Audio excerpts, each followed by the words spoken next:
How do you make someone feel truly heard? I mean, it sounds like a ridiculously simple question, right? But think about the last time a friend came to you just completely stressed out, literally just needing to vent. You probably wanted to help. Maybe you tried to offer a solution, or, maybe you just sat there nodding in silence, crossing your fingers that your eye contact was enough to show you cared.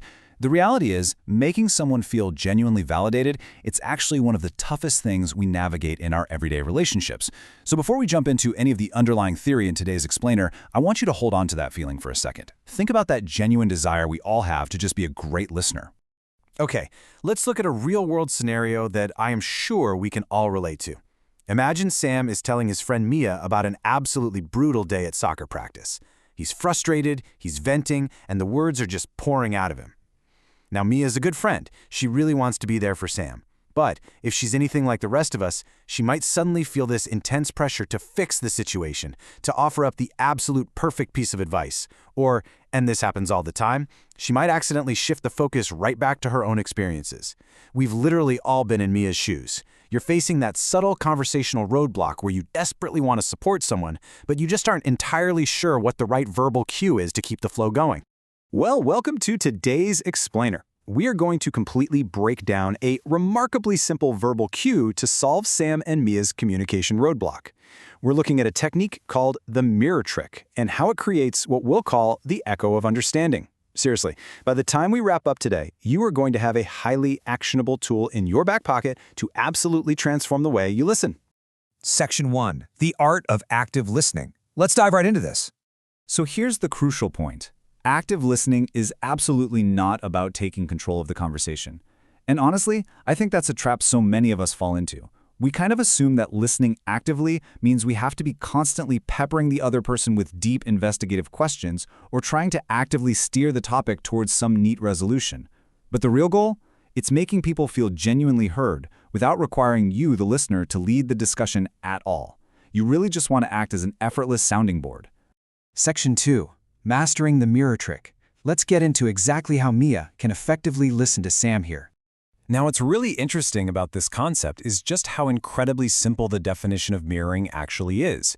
It's a communication strategy that involves reiterating the final words of a speaker's statement and then simply phrasing them as a clarifying question. And that's the whole shebang. It is a highly effective tool designed specifically to foster empathy and signal attentive engagement. I know, it sounds almost too simple to work, doesn't it? But the psychology behind it is a total game changer. Let's break down the literal script of this trick. It happens in 3 super quick steps. Step 1, listen for the final words of the person's sentence. Step 2, grab the last 1 to 3 words. Step 3, repeat them back as a question. Let that sink in for just a second. Just 1 to 3 words. You are literally just bouncing the very end of their thought right back over the net. Section 3. A practical mirroring scenario. Let's see exactly how this flowchart plays out in a conversational volley.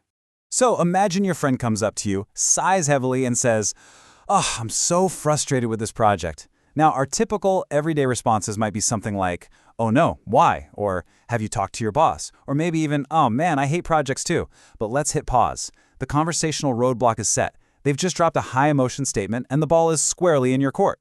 Instead of reaching for some complex response, you use the mirror trick.